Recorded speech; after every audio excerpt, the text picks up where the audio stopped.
Hey guys, Justin here. I wanted to do an update video for Twin Ring and Arca to show you how I am both saving tires and going fast on the long run in this week's races.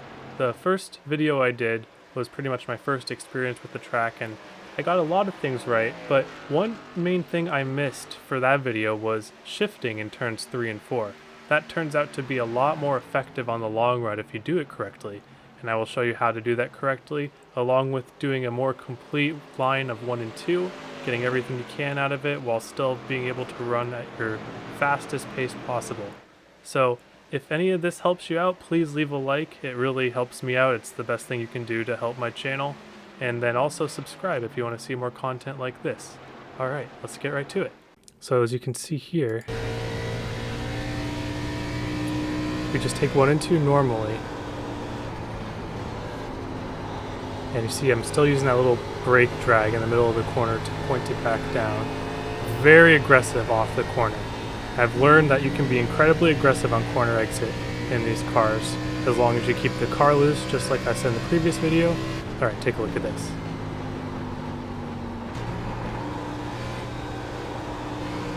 Just the quickest shift down, keep it on the white, get the car loose on purpose. And that's going to be wearing your right rear over your right front. And on the long run, this is going to save you upwards of a 10th every single lap. So we're going to fast forward a bit. Lap 27, let's say. We're still running incredibly consistent lap times here. And the only difference in 1 and 2 is I have to wait a bit longer before I full throttle it. So on long run, I'm able to get back full on the throttle by waiting for the car to shift its weight and start turning back down. So let's look at that one more time before I showed 3 and 4. So my car, I pointed to the white line, I kissed the white line, I slide up a bit, keeping about 1/3 on the throttle, and then I time my throttle up so that my car drives back down the hill instead of up the hill on throttle. And this is very important. No matter what, you want your car to be driving down the hill on corner exit on the long run. So I drove down the hill and now I'm letting it slide up to the wall. And so you see how little wheel is involved in this process. So I put a lot of wheel into corner entry, probably a little more than I would want to be honest with you. But look at the corner exit. Look how little wheel I'm using to get the car off the corner. This is how you know that you are saving your right front tire on corner exit.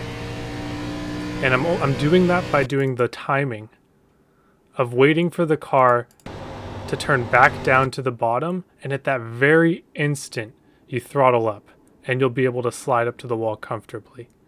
And it will get to the point where it's theoretically even faster to guess when the car is going to drive back down the hill. And that's more or less what I'm doing here, is I'm guessing when the car is going to do that weight shift, because if I guess correctly, I gain a pretty sizable chunk of time by predicting the weight shift and not reacting to the weight shift.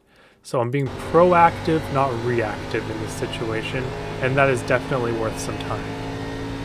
Alright, and so you see how easy corner exit is, and I'm faster, or I'm keeping up with second place who's full pushing, and I'm faster than everyone else on the track, and it is just the easiest corner exit of my entire life.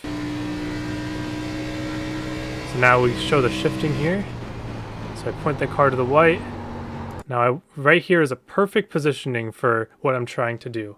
So my goal is to drive the car from the wall to about half a lane up using pretty much only the brake. So you see I'm barely turning. So I'm almost using only the brake, maybe a little more wheel as we get a little deeper in. And so now we settle into about a half a lane above the white, and now we kick it. So you see that throttle. I kick it into third. That turns me down even closer to the white. Instant pickup of the throttle to about half, I believe. Yeah, about half. And then you ride the white, and then you wait for corner entry when you can open it up, and then shift on exit. And this is going to be at least a 10th quicker than waiting for it in 4th gear. So let's look at that one more time, because that was a very good example of a turn 3 and 4 with shifting. Get on the brake. Kick it into third, point it down to the white, let it slide on its own up to the wall. It gets loose, that's a good thing. And we're still getting loose on lap 27. You see I'm still driving down the hill there and letting the car slide up to the wall. So you let your car tell you where to go. That is what Podium 500 champion Lake once said, is you let the car tell you where it wants to go.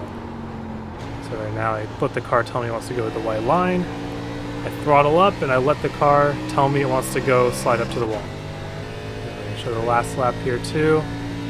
Pretty good execution here all around. Little brake drag to get it to the white. Let it slide up on its own. Let it turn back down on its own. And then punch the throttle, drive back down the hill, slide up to the wall. That's a very safe but also fast 1 and 2. Braking just before the 100. Kicking it into third to point it to the white line.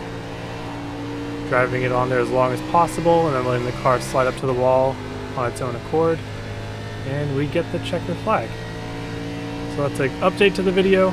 Gotten a little faster since the guide, so I wanted to make this little update. And if you guys have any questions, feel free to put them in the comments or join the Discord and ask me there directly. Alright, I hope you all have a wonderful day, and I will see you on the track.